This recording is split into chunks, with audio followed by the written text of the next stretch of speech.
নমস্কার বন্ধুরা, আজ আমরা আলোচনা করব এমন এক বিষয় যা বাইরে থেকে দেখলে আপনার আমার বা বহু মানুষেরই সাধারণ বলে মনে হতে পারে, কিন্তু ভেতরে ভেতরে এর রাজনৈতিক ও অর্থনৈতিক প্রভাব বহু দেশের জন্যই গুরুত্বপূর্ণ। নেপালের পাহাড়ের নিচে লুকিয়ে থাকা ইউরেনিয়াম কি ভারত নেপাল বন্ধুত্বের পথে কাঁটা হয়ে দাঁড়িয়েছে? কেন হঠাৎ করে বালেন শাহের সরকার ভারতের বিরুদ্ধে কঠোর কাস্টমস ডিউটি ঘোষণা করলো? এর পেছনে কি কেবলই অর্থনীতি, নাকি চীন এবং আমেরিকার কোনো বিশাল ভূরাজনৈতিক ষড়যন্ত্র লুকিয়ে আছে? কি হতে চলেছে নেপালের ভবিষ্যৎ জানতে হলে আজকের ভিডিওটা শেষ পর্যন্ত দেখুন, কারণ আজ আমরা এমন কিছু তথ্য জানাবো যা আগে কখনো আপনারা কেউ শোনেননি। যাই হোক, এই ভিডিওটি শুরু করার আগে একটা ছোট কথা আপনাদের উদ্দেশ্যে জানিয়ে রাখি। এই ধরনের রাজনৈতিক অর্থনৈতিক বিশ্লেষণ যদি আপনাদের ভালো লাগে তাহলে পল ইন্ডিয়া বাংলা চ্যানেলটিকে সাবস্ক্রাইব করতে কিন্তু অবশ্যই ভুলবেন না, কারণ আমরা এখানে শুধুমাত্র খবর বলি না, আমরা খবরের পিছনের রাজনীতি এবং অর্থনীতিটাও আপনাদের সামনে তুলে ধরি এবং আলোচনা করি। তাহলে শুরু করা যাক। এখন আলোচনা করা যাক ওখানকার বর্তমান পরিস্থিতি নিয়ে। বন্ধুরা, আজ আমরা এমন এক বিষয় নিয়ে আলোচনা করব যা ভারত এবং নেপাল উভয় দেশের মানুষের জন্যই গুরুত্বপূর্ণ।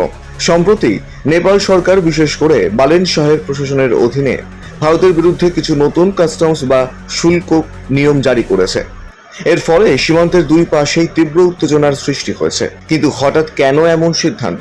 আপনি কি জানেন নেপাল এবং ভারতের মধ্যে 1850 কিলোমিটারের বেশি উন্মুক্ত সীমান্ত রয়েছে?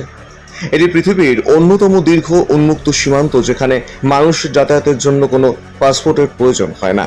নতুন কাস্টমস নিয়ম এবং এর প্রভাব, নেপাল সরকার এখন 100 নেপালি রুপির বেশি মূল্যের পণ্যের উপর চড়া শুল্ক বা কাস্টমস ডিউটি বসিয়েছে। এর ফলে রক্সৌল থেকে বীরগঞ্জ পর্যন্ত বাণিজ্য এখন প্রায় স্থগিত।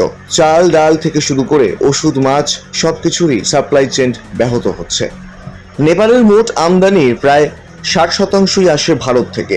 এমনকি নেপাল তাদের প্রয়োজনীয় জ্বালানির 100%ই ভারতের ইন্ডিয়ান অয়েল কর্পোরেশন থেকে সংগ্রহ করে। এখানে চীনের অনুপ্রবেশ ও ঋণের ফাঁদ। অনেক বিশেষজ্ঞ মনে করছেন নেপালের এই হঠকারী সিদ্ধান্তের পেছনে চীনের হাত থাকতে পারে। চীন দীর্ঘদিন ধরেই নেপালকে ডেবিট ট্র্যাপ বা ঋণের ফাঁদে ফেলার চেষ্টা করছে, যেমনটা শ্রীলঙ্কা বা পাকিস্তানের ক্ষেত্রে ঘটেছে। অভিযোগ উঠছে চীন নেপালের উত্তরাঞ্চলে ইতিমধ্যেই কিছু ভূখণ্ড দখল করে নিয়েছে। তবুও নেপালের বর্তমান প্রশাসন এ নিয়ে এক রহস্যময় নীরবতা পালন করছে। ইউরেনিয়াম এবং আমেরিকার নজর রহস্য আরো গভীর হয় যখন আমরা নেপালের মুস্তাং অঞ্চলের সম্পদের দিকে তাকাই। সেখানে বিশাল ইউরেনিয়ামের ভান্ডার রয়েছে বলে ধারণা করা হয়। মার্কিন যুক্তরাষ্ট্র এবং চীন উভয় দেশই এখন এই সম্পদের উপর নজর রাখছে। মুস্তাং অঞ্চলের এই ইউরেনিয়াম দক্ষিণ এশিয়ার শক্তি সমীকরণ বদলে দিতে পারে। সম্ভবত এই কারণেই পশ্চিমা শক্তিগুলো নেপালের রাজনীতিতে এখন অনেক বেশি সক্রিয়। ভারত নেপাল ঐতিহাসিক সম্পর্ক সবসময় সংঘাতের, এবং ভারত সবসময় বড় ভাইয়ের মতো নেপালের পাশে দাঁড়িয়েছে। সেটা 2015 সালের ভূমিকম্প হোক বা করোনার ভ্যাকসিন সরবরাহ। কিন্তু বর্তমান সরকার ভারতের সঙ্গে এই রুটি বেটির সম্পর্ক কেন নষ্ট করতে চাইছে? ভারতের সেনাবাহিনীতে প্রায় 32,000 নেপালি গোর্খা সৈন্য কর্মরত আছেন, যা দুই দেশের সম্পর্কের এক অনন্য সেতু বন্ধন। নেপালের বর্তমান রাজনৈতিক সামাজিক অবস্থা হচ্ছে, নেপাল একটি ফেডারেল গণতান্ত্রিক প্রজাতন্ত্র। প্রধান রাজনৈতিক দলগুলির মধ্যে রয়েছে Nepali Congress, communist party of Nepal, যাকে বলা হয় UML, এবং communist party of Nepal, Maoist centre. সরকার প্রায় জোট নির্ভর এবং অস্থির। প্রধানমন্ত্রী পরিবর্তন ও তুলনামূলক বেশি হয়। অর্থনৈতিক প্রেক্ষাপটের কথা উল্লেখ করতে গেলে নেপালের অর্থনীতি অনেকটা নির্ভর করে রেমিট্যান্স, অর্থাৎ বিদেশে কর্মরত শ্রমিকদের পাঠানো অর্থ এবং পর্যটনের উপর। শিল্পোন্নয়ন সীমিত এবং বেকারত্ব একটি বড় সমস্যা নেপালের। সামাজিক অবস্থার কথা উল্লেখ করতে গেলে শিক্ষা ও স্বাস্থ্য খাতে উন্নতি হয়েছে, কিন্তু গ্রামীণ অঞ্চলে এখনো পিছিয়ে রয়েছে নেপাল। রাজনৈতিক অস্থিরতার কারণে উন্নয়ন প্রকল্পে ধীরগতি দেখা যায় সেখানে। এখানে ভারত ও নেপালের সম্পর্ক, কূটনৈতিক ও রাজনৈতিক সম্পর্কের দিকে আলোচনা করতে গেলে ভারত ও নেপালের মধ্যে ঐতিহাসিক, সাংস্কৃতিক ও অর্থনৈতিক সম্পর্ক খুবই ঘনিষ্ঠ। উভয় দেশের মধ্যে ওপেন বর্ডার রয়েছে, মানুষ সহজেই যাতায়াত করতে পারে। তবে মাঝে মাঝে সীমান্তের বিরোধ, যেমন কালাপানি ইস্যু, উত্তেজিতা সৃষ্টি করে জনতার মধ্যে।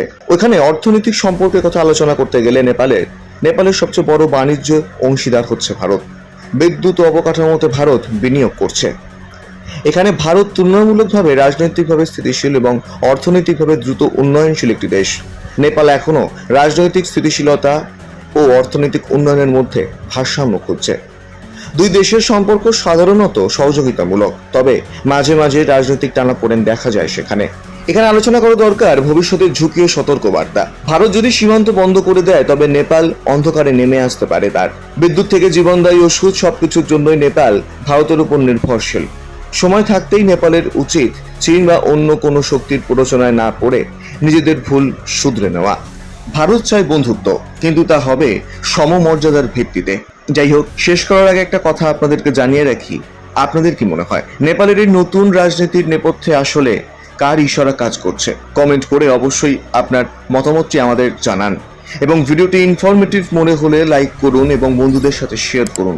এবং জিও পলিটিক্সে ডিফেন্সের এমন আরো গভীর বিশ্লেষণ পেতে সাবস্ক্রাইব করে রাখুন আপনার আমার প্রিয় ইউটিউব চ্যানেল পলি ইন্ডিয়া বাংলাকে। তাহলে দেখা হচ্ছে পরের ভিডিওতে। জয় হিন্দ, জয় ভারত।